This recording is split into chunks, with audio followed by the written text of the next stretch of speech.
Les habitants de mon pays ont désespérément besoin de la paix. Mais comment construire la paix sur des fausses communes? Comment construire la paix sans vérité ni réconciliation? Comment construire la paix sans justice ni réparation?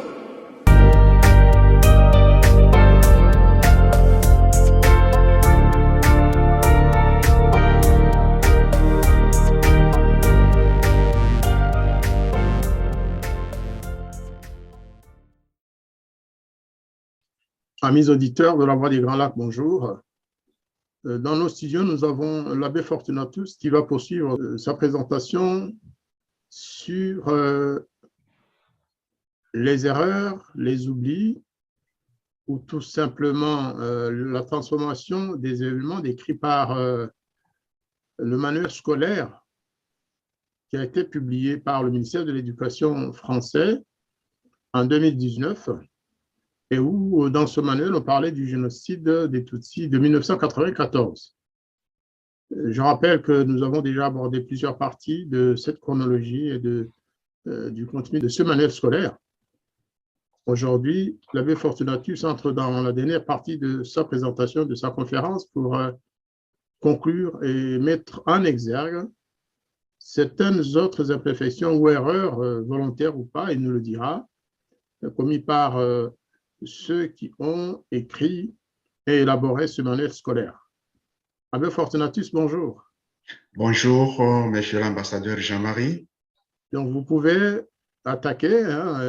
Les auditeurs ont déjà suivi les parties précédentes, la première, la deuxième et la troisième partie de vos conférences. Et donc, vous pouvez embrayer et commencer la conférence. Merci beaucoup. Nous arrivons au 6e point de la chronologie et ce 6e point, nous en avions déjà un peu parlé au 5e point, il y a presque un mois, pour des raisons indépendantes de notre bonne volonté. Il y a eu tout ce temps-là sans que cette 3e et dernière partie de notre émission ne vienne. Nos agendas étaient très surchargés. Nous arrivons donc au 6e point qui dit le 20 avril 1974-1994, l'ONU décide de réduire ses effectifs sur le terrain. Sur ce point, les auteurs de la chronologie omettent 2 éléments. Le premier élément qu'ils omettent, c'est que c'est le FPR lui-même qui a envoyé à l'ONU une délégation pour empêcher l'Organisation des Nations Unies d'envoyer des troupes d'interposition au Rwanda. En effet, ces troupes auraient contribué au retour de la paix, mais leur seule présence aurait entravé, par le fait même, la marche du FPR vers la conquête du pouvoir dans sa totalité.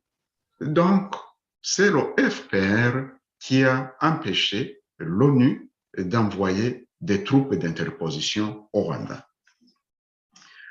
Le second élément que cette chronologie omet de mentionner, c'est que le commandant des troupes de l'ONU au Rwanda était de mèche avec le FPR. Et s'il abandonnait des positions, s'il abandonnait armes et munitions, c'était pour que le FPR s'en empare. Il y avait une complicité entre ce général qui avait un agenda B et l'APR, l'armée patriotique rwandaise, branche militaire du Front patriotique rwandais. Cela ne devrait étonner personne.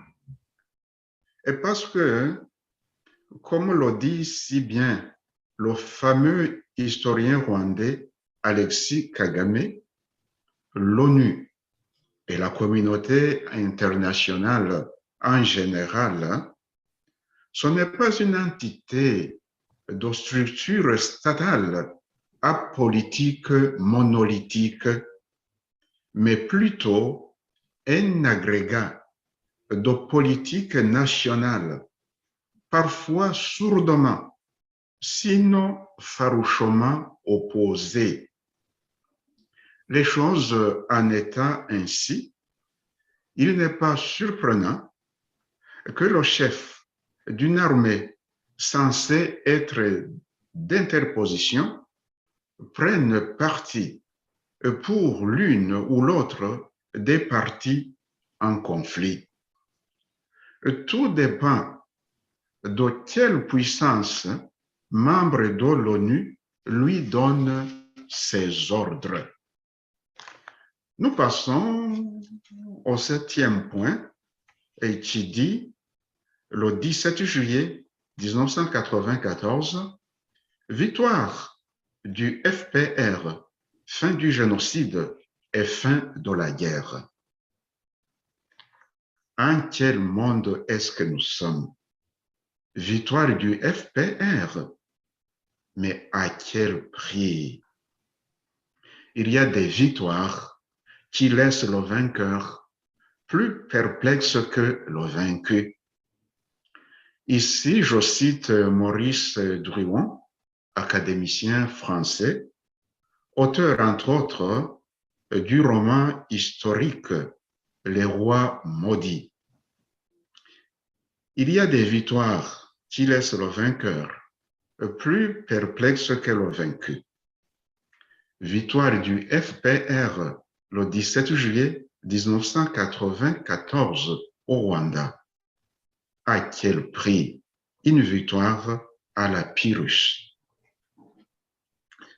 Les auteurs de cette chronologie disent encore une fois, le 17 juillet 1994, fin du génocide. Mais fin de quel génocide? Le génocide perpétré contre les Hutus par le FPR a commencé avant le génocide des Tutsis. Et il continue, même après le 17 juillet 1994. Et il se poursuit jusqu'à aujourd'hui. Quand les auteurs de cette chronologie disent fin du génocide, c'est que pour eux, génocider, massacrer les Hutus, ça ne fait rien. C'est permis, c'est même légitime. On ferait même mieux de les exterminer. Si le génocide des Tutsis a pris fin, le génocide des Hutus, qui a commencé avant celui des Tutsis, continue jusqu'à aujourd'hui. Nous arrivons au 8e point. C'est d'ailleurs le dernier de cette chronologie avant que nous ne passions à la conclusion. À la fin de cette chronologie, celles et ceux qui l'ont élaborée font une déclaration ahurissante. Ils disent que le brûlot, le journal Kangura, était le journal officiel du régime Hutu. Chaque régime a des médias, chaque pouvoir a des médias proches de lui.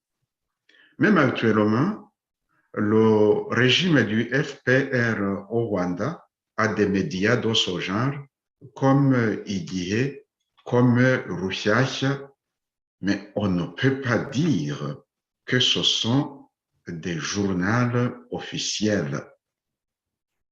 En Kinyarwanda, journal officiel se dit igazeti ya leta. Prendre un brûlot et aller mentir au nom rwandais en disant que c'était le journal officiel du pouvoir, c'est un mensonge effronté.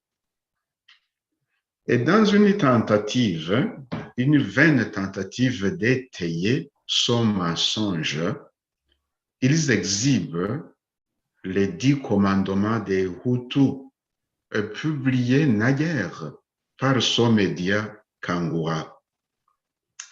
C'est dommage, hein? Mais j'aime bien qu'il l'ait fait. Ils espéraient certainement en faire leur scoop, mais ce mensonge risque de produire contre eux un effet boomerang. Ce mensonge constitue en effet une belle occasion d'informer ceux qui ne le savaient pas, de rappeler à ceux qui le savaient déjà que des extrémistes Tutsis ont publié dans l'histoire récente, voire même dans l'histoire actuelle du Rwanda, des textes incendiaires, pires que les 10 commandements des Bahutu.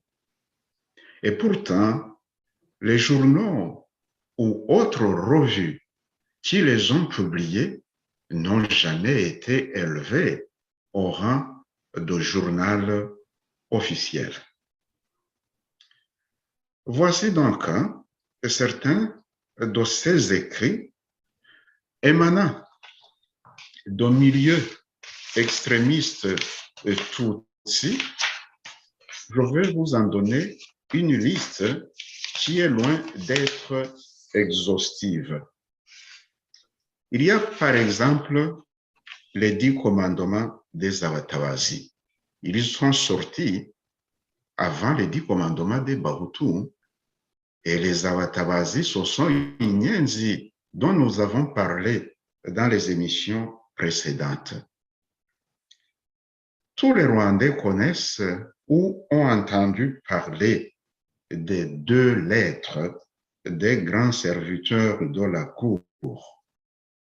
La première est du 17 mai 1958, la deuxième est un jour après, le 18 mai 1958. Mais ils sont pires que les 10 commandements des Bahutu. J'en arrive maintenant à un poème intitulé Nsingize Gisa umusore utagira ukwasa.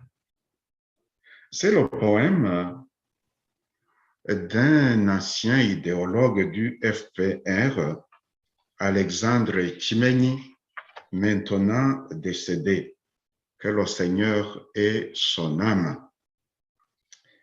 Il était professeur de linguistique dans une université de Sacramento, en Californie. Avant que je ne cite ce poème, je voudrais parler aussi d'une chanson habituellement en vogue, une chanson qui a une très belle mélodie et qui dit « Abatutsi ni beza ». Les Batutsi sont beaux ou bien les Batutsi sont bons. Les 2 traductions sont possibles, mais chacun peut interpréter le texte de cette chanson comme il l'attend. Si les Batutsi sont beaux ou bons, c'est que pour les Bahutus, c'est le contraire. Et si quelqu'un prodiguait les mêmes louanges aux Bahutus, au Rwanda, on dirait qu'il est en train de faire un discours génocidaire. Donc, de ces écrits extrémistes émanant du milieu Tutsi, cette chronologie ne dit rien. Je voudrais citer un passage du poème Nsingiza Gisa umusore utagira uko asa d'Alexandre Kimenyi. En français, c'est une traduction libre de moi-même. Le titre dit que j'exalte Gisa, le jeune homme d'une beauté légendaire.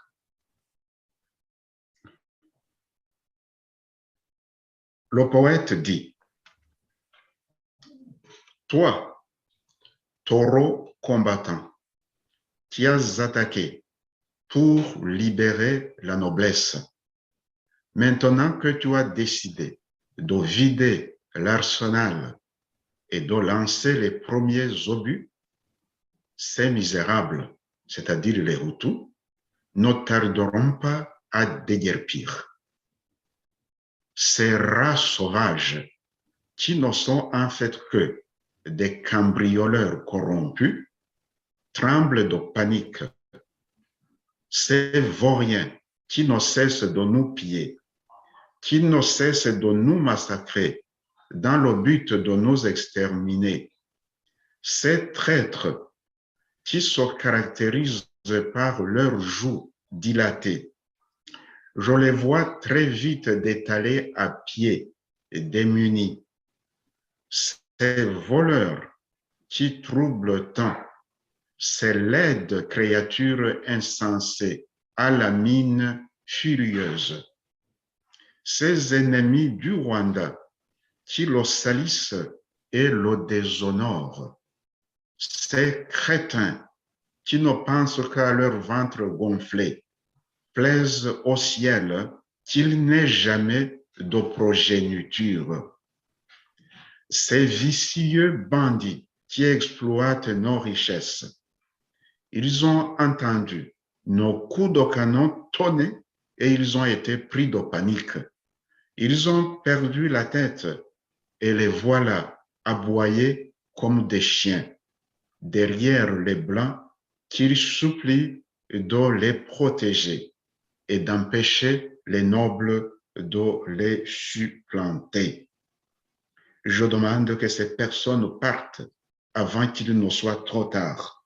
C'est notre tour d'habiter le Rwanda. Ce passage est éloquent et ce n'est qu'un seul passage que j'ai choisi parmi ces écrits ou bien même au sein de ce poème. C'est pire que les 10 commandements des Bahutu. Ici alors, qu'il me soit permis de rappeler encore que les extrémistes Tutsi et les extrémistes Hutus sont des alliés objectifs. C'est encore une fois une preuve que les extrémités se touchent. Il n'y a pas de différence entre les miliciens Interahamwe et les extrémistes du FPR. Ils pensent la même chose, ils font la même chose. Si ces deux groupes extrémistes pouvaient être éloignés du Rwanda ou neutralisés, les Rwandais, Hutu, Tutsi, toi naturalisés, vivraient en paix, et les uns à côté des autres, les uns avec les autres. Il est malhonnêtement intellectuel de parler des extrémismes Hutus en passant sous silence les extrémistes Tutsi. À lire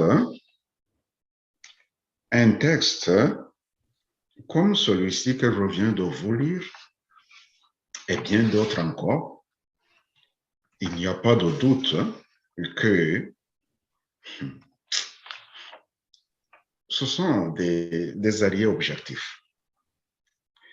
La guerre n'a donc jamais pris fin au Rwanda.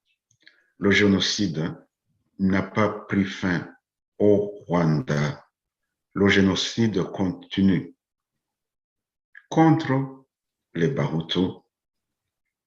Le régime du FPR à Kigali leur fait aujourd'hui encore la guerre au pays et à l'étranger, en commençant par les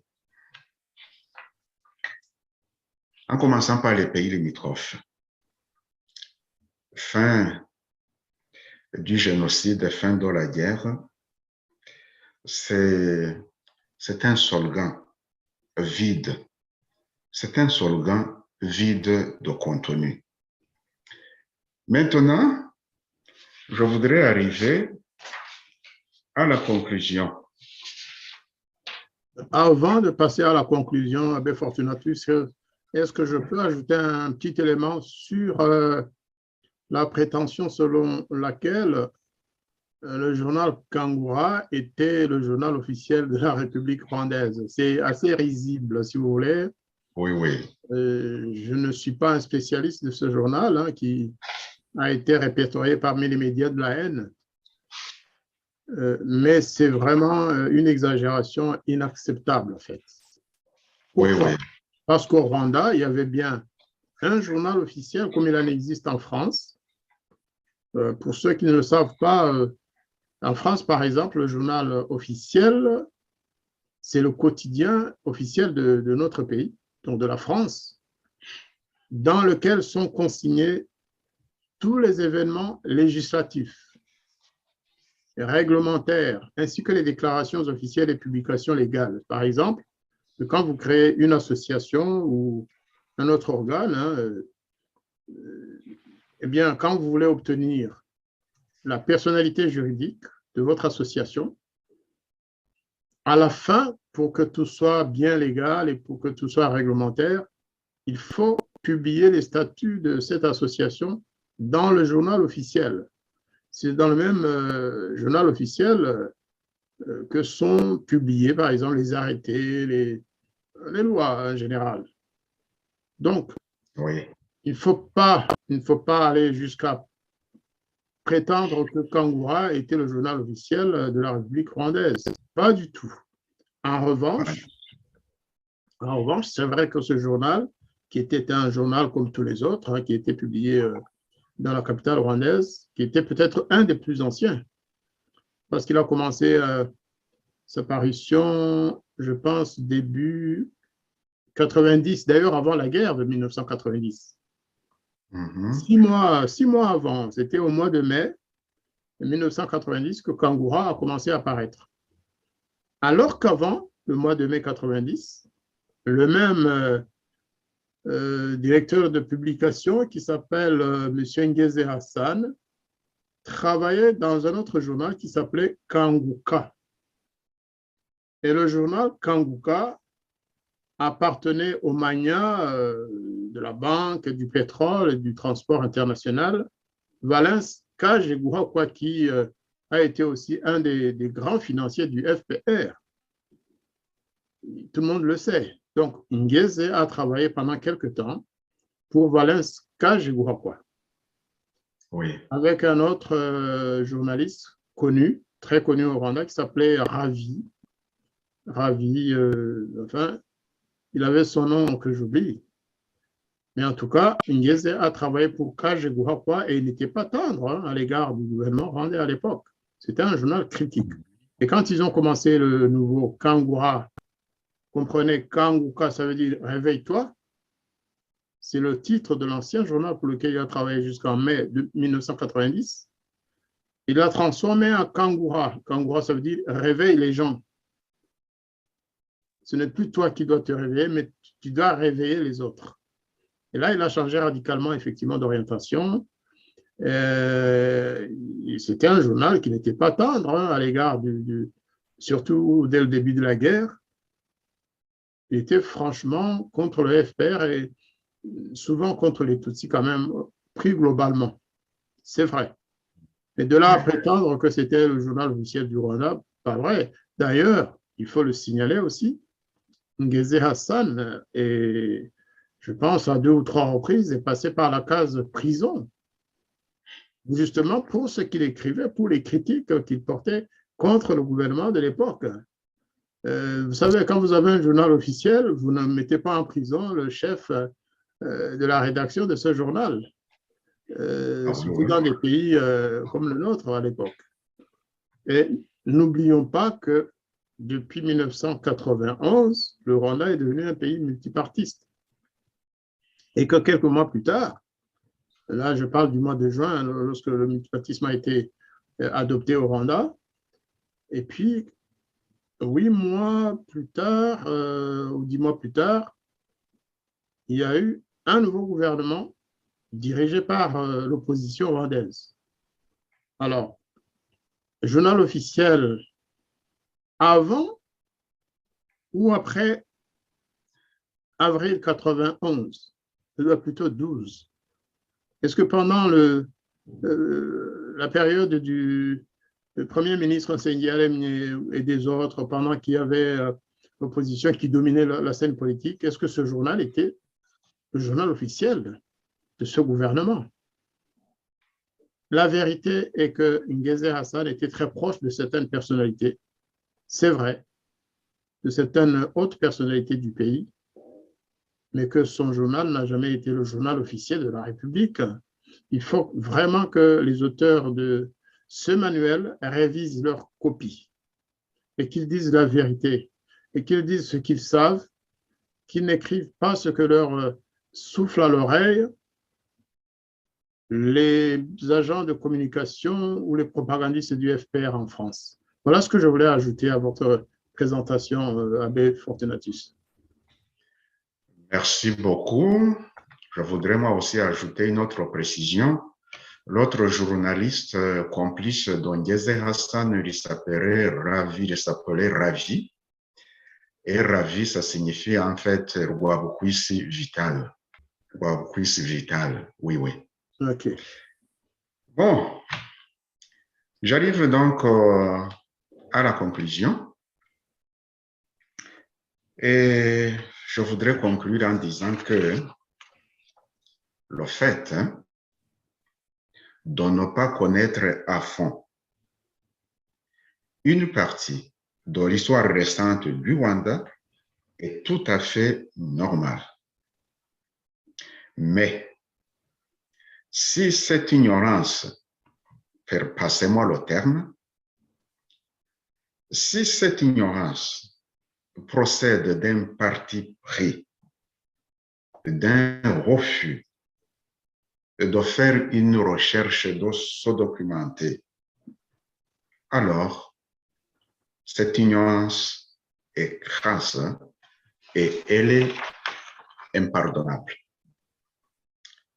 Maintenant, ceux qui ont élaboré ce programme, cette chronologie, ainsi que les professeurs qui l'ont reçu comme base de leur enseignement, savent qu'il est très lacunaire. Maintenant, ils le savent. Personnellement, je suis prêt à les aider pour l'élaboration d'un autre programme plus acceptable. Non seulement moi, mais aussi plusieurs autres Rwandais, toutes ethnies confondues, Hutus, trois naturalisés et non Rwandais, amis du Rwanda. La lutte pacifique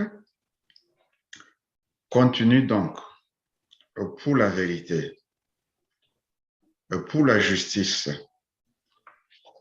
pour la paix. La lutte continue jusqu'à la victoire. Merci, monsieur l'ambassadeur. Merci à tous ceux qui ont suivi cette émission. On recommencera, au besoin, on recommencera jusqu'à ce que la vérité triomphe. À la prochaine. Merci. Effectivement, on aura une prochaine fois, éventuellement pour répondre à de nombreuses questions de nos auditeurs, parce que sur notre chaîne YouTube, il y a eu des commentaires, des questions, des demandes d'explicitation, des demandes de précision, ce ne serait pas mal qu'éventuellement nous puissions organiser une séance pour répondre aux attentes de nos téléspectateurs.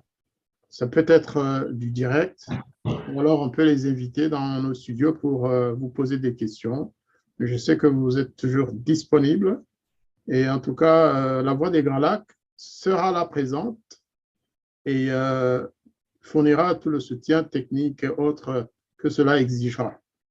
Je ne saurais vous remercier vraiment suffisamment pour ce que vous nous avez apporté comme éclairage, lumière sur l'histoire du Rwanda. Une fois encore, nous ne sommes pas là pour porter des jugements à l'égard des chercheurs français ou autres qui parlent du Rwanda, mais j'ai toujours pensé qu'il y a un élément qui leur manque, le cœur, c'est-à-dire de se mettre dans l'événement, de se mettre à la place des Rwandais qui entendent tout ce qui se dit en France, qui lisent tout ce qui s'écrit, quand ils savent que ça ne correspond pas à la réalité ni à la vérité. Il faut que ces chercheurs, ces professeurs se mettent un jour à la place des Rwandais pour essayer de, non pas de leur faire plaisir, non, l'histoire doit être dite. Mais déformer l'histoire, c'est un crime contre l'histoire et c'est un crime contre le peuple dont on parle. C'est ce que je pense. Oui, oui. Ça peut avoir des conséquences fâcheuses d'ailleurs au passage. Ça peut créer des frustrations. Et en plus, c'est une attitude de discrimination. Quand on écrit l'histoire d'un pays en écoutant les uns et en fermant la porte aux autres, en refusant de les écouter ou d'entendre ce qu'ils veulent faire passer comme message, c'est de la discrimination. Or, la France est un pays qui est basé sur le principe sacro-saint de l'égalité citoyenne. On n'a pas le droit de traiter différemment les citoyens français ou les amis de la France vivant en France, même s'ils ne sont pas en France. L'égalité entre les êtres humains, c'est sacro-saint dans ce pays, dans cette République. Une fois encore, merci beaucoup pour avoir établi les choses à leur place. On l'a déjà dit, on s'est promis de le faire ensemble, d'envoyer éventuellement un mémorandum bien complet à ces professeurs via le ministère de l'Éducation nationale. Merci beaucoup et à très bientôt.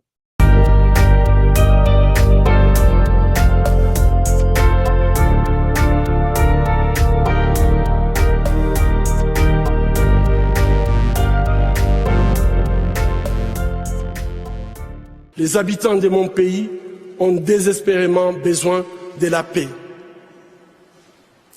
Mais comment construire la paix sur des fausses communes? Comment construire la paix sans vérité ni réconciliation? Comment construire la paix sans justice ni réparation?